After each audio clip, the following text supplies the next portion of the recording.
नमस्कार साथियों, स्वागत है आप सभी का आपके अपने YouTube चैनल यानी जीरो टीम में। और मैं जितेंद्र आज के इस वीडियो में आपके लिए लेकर आया हूं सामान्य प्रबंधन का एक और महत्वपूर्ण टॉपिक जो कि संगठन से ही संबंधित है। और आज के इस वीडियो में हम जो समझने वाले हैं वो समझेंगे कि संगठन की प्रक्रिया क्या है, यानी कि उसके सोपान क्या है, उसके कदम क्या है। और हम देखेंगे साथ ही संगठन करते समय में किन किन सिद्धांतों का पालन करना चाहिए, यानी कि संगठन के क्या क्या सिद्धांत है। तो चलिए बिना किसी देरी की वीडियो को शुरू करते हैं। और सबसे पहले हम इन दोनों के बारे में बात करने वाले हैं, यानी कि संगठन के सोपान और कदम या संगठन प्रक्रिया क्या होती है और संगठन के सिद्धांत क्या है। सबसे पहले हम देखेंगे संगठन के सोपान कदम या इसकी प्रक्रिया क्या होती है। देखिए, संगठन मात्र एक कार्य नहीं है। कोई भी प्रबंधक प्रबंध करता है तो उसके लिए संगठन करना, एक ऑर्गेनाइजेशन करना मात्र एक काम नहीं है। ये इस प्रकार का कार्य है कि जिसमें एक लंबी प्रोसेस होती है, ठीक है ना। ऐसा नहीं है एक बार कर दिया और संगठन हो गया, ठीक है ना, ऐसा नहीं होता है। इसमें क्या होता है, ये बहुत ही लंबी प्रक्रिया है और जो स्टेप बाय स्टेप होती है। तो इसके कुछ चरण या कदम हम बात करें, ये होते हैं या सोपान होते हैं,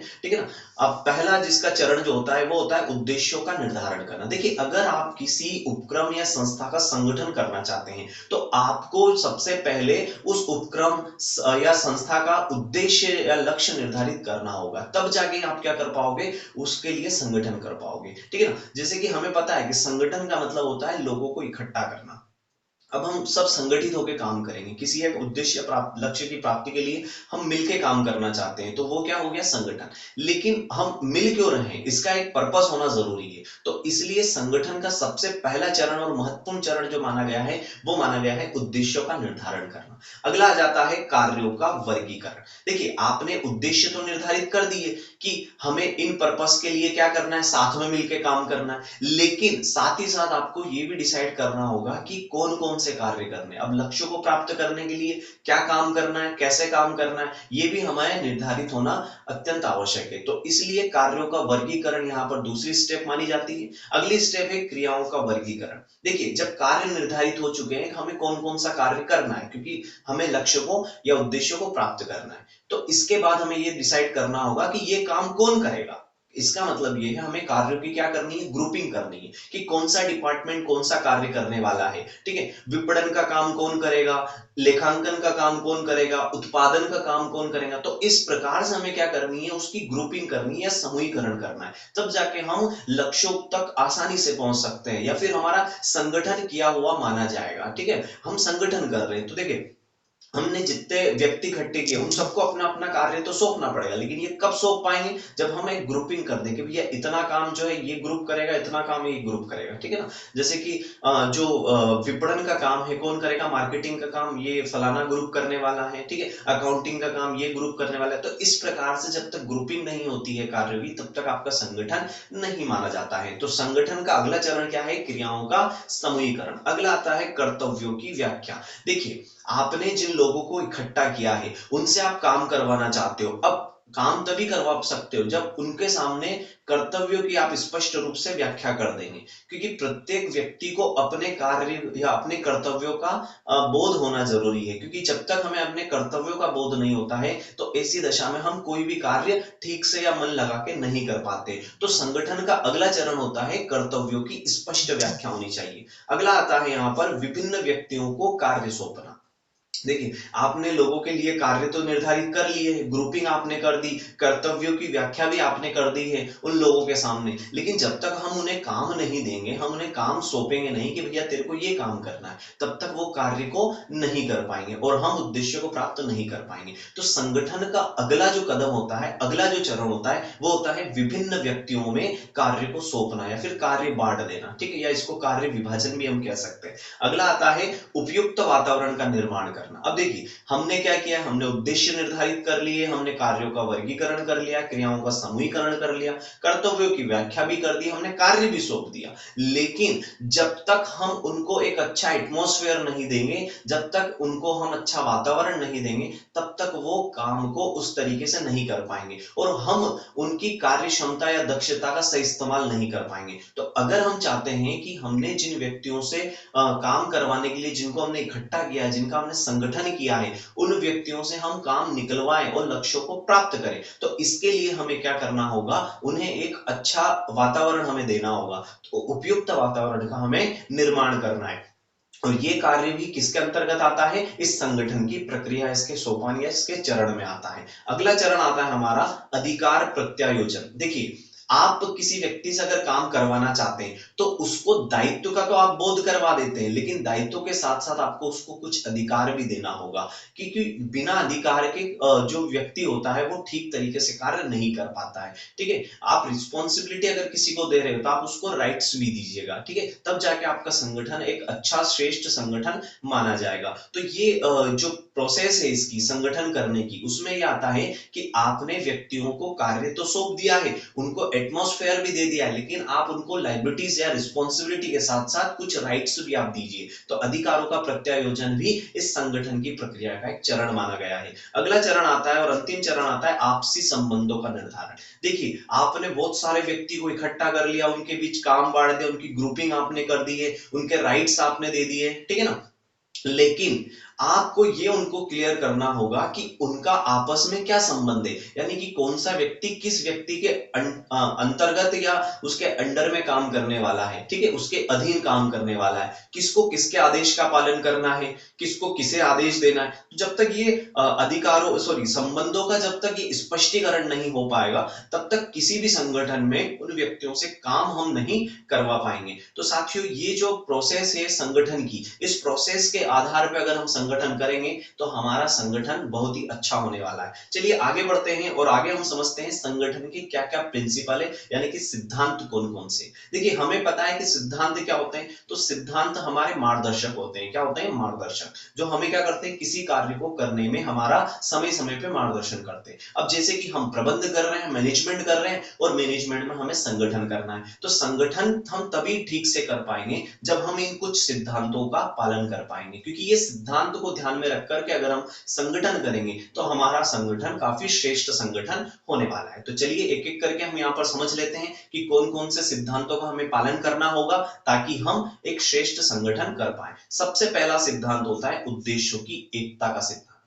देखिए, अभी हमने एक प्रोसेस पढ़ी है, ठीक है, संगठन में संगठन की जो प्रोसेस होती है उसमें हमने देखा है कि हम क्या करते हैं, अलग अलग डिपार्टमेंट बना देते हैं। ठीक है, अब डिपार्टमेंट बनाने के बाद अगर हमने इन सभी डिपार्टमेंट के पर्पस जो होते हैं वो अलग अलग होते हैं, लेकिन इन सभी इनके जो छोटे छोटे या व्यक्तिगत रूप से जो उद्देश्य होते हैं, इन सभी के उद्देश्य अपने मुख्य संस्था के जो मुख्य उद्देश्य उससे मिलते रहने चाहिए, यानी कि उद्देश्यों की इसमें एकता होनी चाहिए। अगर आप व्यक्तियों का संगठन कर रहे हैं तो ऐसी कंडीशन में आपको यहां ये समझना होगा कि आपके उद्देश्य, जो मुख्य उद्देश्य, उससे संबंधित आपके विभागीय या उप विभागों के जो उद्देश्य वो करेक्ट होने चाहिए। तो उद्देश्यों का क्या होना चाहिए, उसमें एकता होनी चाहिए, एकीकरण होना चाहिए। अगला हम देखें तो आदेश की एकता का सिद्धांत। देखिए, अगर आप संगठन कर रहे हैं और आप उन व्यक्तियों से काम करवा रहे हैं, उनके बीच आपने कार्य बांट दिया, लेकिन आप जब तक उनमें एक आदेश की एकता नहीं रखेंगे, कहने का मतलब ये है, ये सिद्धांत आपको ये बताता है कि आप उन व्यक्तियों से काम तो करवाइएगा, लेकिन उनको आदेश किसी एक अधिकारी द्वारा ही प्राप्त हो तो वो